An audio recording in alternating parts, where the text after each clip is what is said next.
Hi friends, ఎలా ఉన్నారు? So చాలా మంది వెయిట్ లాస్ అవ్వాలని చాలా కోరికగా ఉంటారు కదా. Obese people, over weight people, వీళ్ళందరూ కూడా రకరకాల కైండ్ ఆఫ్ డైట్స్ ట్రై చేస్తుంటారు. ఏది బాగుంటుంది, ఏది తగ్గుతుంది ఇలా అని. ఇలాంటి వాళ్ళ కోసమే గొప్ప శుభవార్త. ఏంటనుకుంటున్నారా? అదే shirataki rice. Hi, this is doctor Bhaskar, మీ cancer specialist from Visakhapatnam.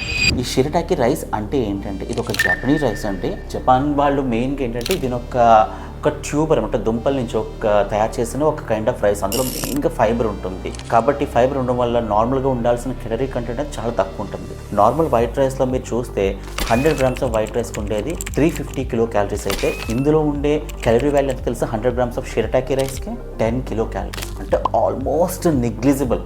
Just ఇందులో ఉండేది ఫైబర్ మాత్రమే, 3 to 4 grams ఫైబర్ తప్ప ఇంక ఎక్స్ట్రా ఏమీ ఉండదు. కాబట్టి అంటే తిన్న వాళ్ళకి అది కడుపు నిండినట్టు అనిపిస్తుంది. నార్మల్గానే నార్మల్ రైస్, బిర్యానీస్ ఏదైతే చేసుకోవచ్చు, కానీ at the end of the day బ్లడ్లోకి గ్లూకోజ్ లాగా మారదు. కాబట్టి ఇది డయాబెటిక్ పేషెంట్స్కి, ఒబేసిటీ తగ్గాలనుకున్న వాళ్ళకి, ఇలాంటి వాళ్ళకి చాలా హెల్ప్ అవుతుంది. ఇప్పుడు ఇండియాలో కూడా ఇది వచ్చేసింది. కాబట్టి ఎవరైనా ట్రై చేసి కమెంట్ బాక్స్లో చెప్పండి ఎలా ఉంది, వాళ్ళ ఎక్స్పీరియన్స్ ఏంటన్నది. Okay, bye.